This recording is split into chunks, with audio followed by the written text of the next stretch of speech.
اللهم صل وسلم وبارك على سيدنا محمد وعلى آله وأصحابه أجمعين. ازيكم أحلى وأجمل متابعين؟ إن شاء الله يا رب تكونوا بخير. النهاردة بإذن الله هقدم معاكم فيديو حلو جدا كده من نوعه خفيف ومش هياخد وقت مننا خالص وينفع أيام المدارس إن شاء الله. معايا هنا أقول لكم المقادير. معايا نص كيلو من اللحمة المفرومة، ومعايا 50 جرام من الدهنة، ومعايا بقى البهارات بتاعتنا: ورق لوري، حبهان، بابريكا، فلفل اسمر، معلقه مسحه كده، معلقه من جوز الطيب، وكمان هحط معلقه ملح صغيره. هنيجي على الوصفه التانية وهقول لكم المقادير دلوقتي. معايا ايه؟ معايا كوبايه سكر بودر ولبن بودر، ومعايا كوبايه من الطحينه وكيس فانيليا. هنعمل وصفتين اجمل واحلى من بعض، هينفعونا جدا ايام الدراسه باذن الله. عايزه اقول لكم ان الفيديو ده كنت محملاه على التليفون في ايام المدارس اول ما المدارس دخلت، بس يعني لظروف ما وكده ما عرفتش انزله. فهو يعني عموما احنا لسه كده في ايام المدارس والله المستعان يعني، ولسه الفتره معانا يعني طويله وشغاله.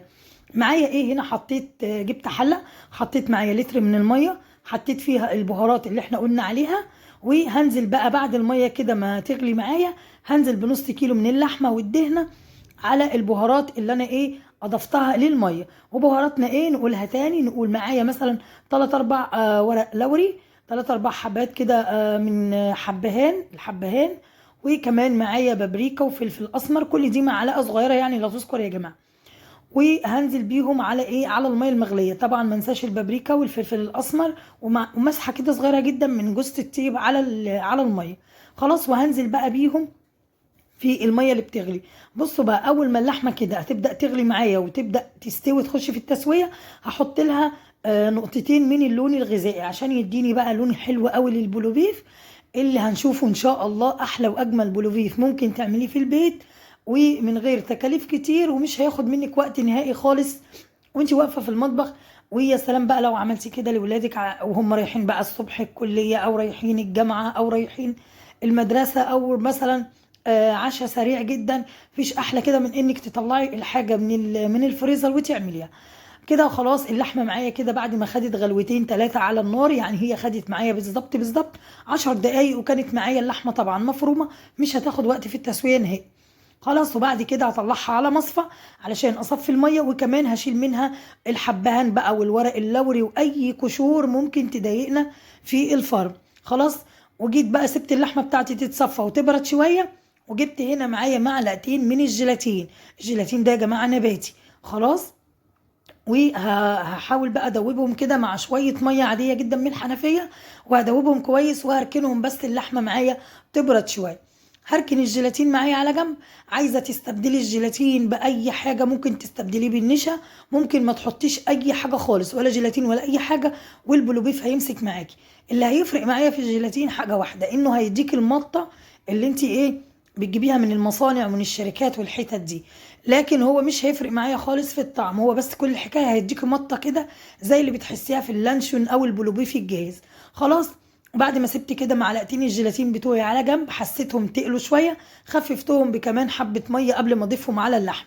جبت الكبه بتاعتي وحطيت فيها اللحمه بعد ما بردت، وهنزل بمعلقتين الجيلاتين، وهنزل بمعلقه صغيره جدا من الملح. خلي بالك جدا من الملح لان البلوبيف ما بيحبش الملح الكتير.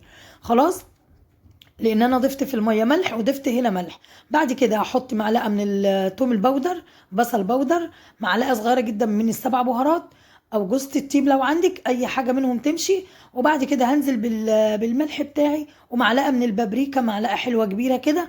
وهبدا بقى افرم في البلوبيف بتاعي زي ما انت شايفه، الله على جماله ولونه وشكله، حاجه تحفه.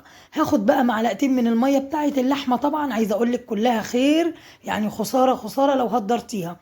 هاخد منهم على اللحمه لان انا عايزاها جوسي كده وطريه. طبعا اللي هي هتخلي معايا البلوبيف طري جدا لما تيجي تعمليه كده بالبيض او تعمليه مع اي وصفه، هتبقى معاكي جوسي وطريه جدا. جيت بقى نسيت الفلفل الاسمر وحطيت معلقه وانا بضربه كده في الكبه، قمت حاطه معلقه من الفلفل الاسود.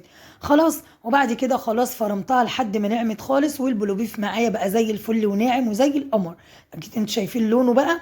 لو مش عايزه تضيفي الوان خالص ما تحطيش، عايزه تحطي بنجر ماشي تمام، مش عايزه اي الوان خالص، هو بلونه بطبيعته هيبقى حلو جدا.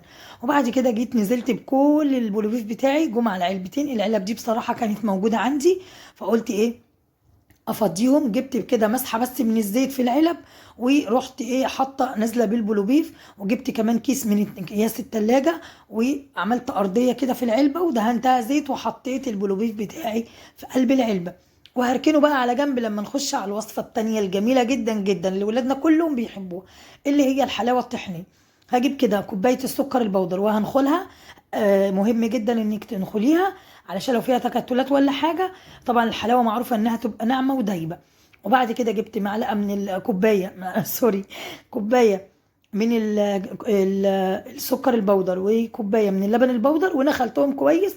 وبعد كده هجيب بقى كوبايه من الطحينه، وهنزل بقى حبه بحبه من الطحينه على الحلاوه بتاعتي، علشان خاطر انا عايزاها تبقى ايه يعني، تحسي كده ان هي مبلوله زي الرمله، يعني زي رمله البحر كده، تبقى معاكي كده حلوه وطريه ومرمله كده وجميله. خلاص فضلت اقلب بقى فيها.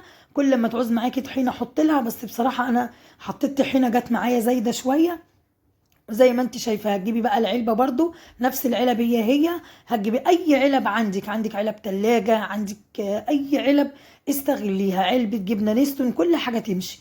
وبعد كده هحط كيس برضو عشان يبقى سهل معايا برضو وانا بقلبها. وهكبس بقى الحلاوه. اهم حاجه حضرتك انك تكبسيها كويس علشان خاطر تمسك في بعض، وما تبقاش مفروله زياده عن اللزوم. يعني هي تبقى مفروله بس ما تبقاش فرولتها بزياده. وهجيبهم كده وجم فعلا علبتين برضو بالظبط. وهاجي هكبس بقى، اهم حاجه اكبس الحلاوه بتاعتي كويس جدا. بصوا هي هتحسي انها تماسكت في بعض يعني اتمسكت زياده عن اللزوم عشان انا زودت لها الطحينه. لكن حضرتك ممكن تحطي المقدار بحيث ان انت شوفي الملمس بتاعها ايه. احنا عموما بنحبها برضو كده، يعني حتى لو متماسكه كده شويه احنا برضو بنحبها. عايزه اقول لك والله طعمها كان فوق الجمال. كفايه ان هي نظيفه وعاملاها بايدك في البيت. بصوا بقى المكسرات، جيت بقى حطيت حبه فلفل سوداني كده في الارضيه. عندك اي مكسرات تمشي، بس بصراحه هو المتوفر وفي متناول الجميع هو الفول السوداني، وبيدي طعم خطير جدا للحلاوه. وهكبس بقى عليهم. وزي ما انتم شايفين كده هدخلهم الفريزر. انا بصراحه حطيتهم في الفريزر المده بتاعتهم ما تجاوزتش عن ساعه. بصوا مسكت وتماسكت وبقت جميله. عايزه اقول لكم البلوبيف في منتهى الجمال. هتشوفوه دلوقتي لسه مطلعاه من الفريزر حالا، خدش مني ساعه. يعني عايزه اقول لك حاجه ممتازه، وانتي عاملاها بنظافه، وما فيهاش بقى مواد حافظه ولا مواد صناعيه ولا الكلام ده كله، حاجه مضمونه. هتجيبي بقى بص القالب بقى، بص البلوبيف يا جماعه لونه خطير وشكله خطير ومتماسك وفي منتهى الجمال. طلعناه كده وقلبناه قدامكم، كله زي ما انتم شايفين كده، كله على الطبيعه. طبعا حضرتك عايزه تزودي بقى الكميه، تعملي كيلو، تعملي كيلو ونص، تعملي نص، تعملي ربع. انت حسب ما بتستهلكي او حسب اسرتك عددهم ايه هتعملي الكميه. هنشوف بقى مع بعض دلوقتي واحنا بنقطعها. هايل جدا، هايل هايل. بصراحه نتيجه ابهرتني والله، جميل جميل. بصوا بقى القطعه كده محمله وجميله متماسك. طبعا ده ايه اللي يرجع له؟ الجيلاتين كمان بيديه مطه جميله كده، ما تخليش كمان اللحمه تفرول منك. بس حضرتك لو ما بتحبيش الجيلاتين او مش عايزاه استغني عنه وما تحطيهوش، حطي بداله نشا. خلاص كده. زي ما انت شايفه احلى واجمل بلوبيف ممكن تعمليه بيتي. جيبي بقى كده بيضتين الصبح كده على البلوبيف مع معلقه سمنه، رشه ملح وفلفل، ورغيفين بقى محمصين حلوين، وكلي يا ستي كلي وافطري واتغدي. احلى حاجه انها موجوده عندك في التلاجة. طبعا لو عايزاه هو كده ممكن يقعد معاكي 15 يوم في التلاجة، لكن لو عايزاه يقعد فتره اطول ممكن تحطيه في الفريزر وتطلعي منه لما تحتاجي تعملي.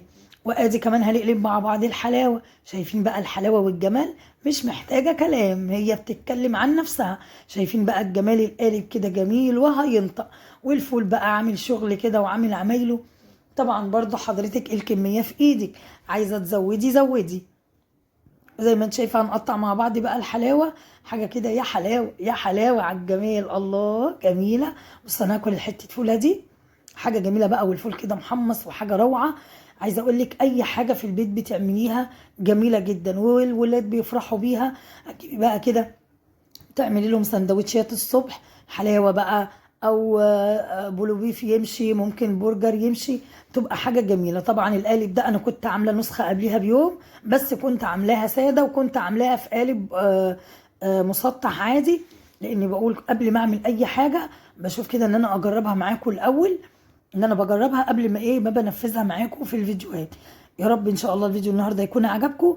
دعواتكم بقى لاخواتنا، ودعموهم يا جماعه، وادعوا لهم بالصبر وادعوا لهم بالثبات يا رب. ربنا يفك كربهم يا رب ويرحم شهدائنا. ويا رب يكون النهارده الفيديو عجبكم واستفدتوا منه، وان شاء الله تعملوها وتطبقوها وتنفذوها في بيوتكم، تبقى احلى حاجه، حاجه جميله جدا ونظيفه، وعملناها في البيت وبفضل الله طلعت زي الفل. يا رب يكون الفيديو عجبكم، والسلام عليكم ورحمه الله. اشوفكم في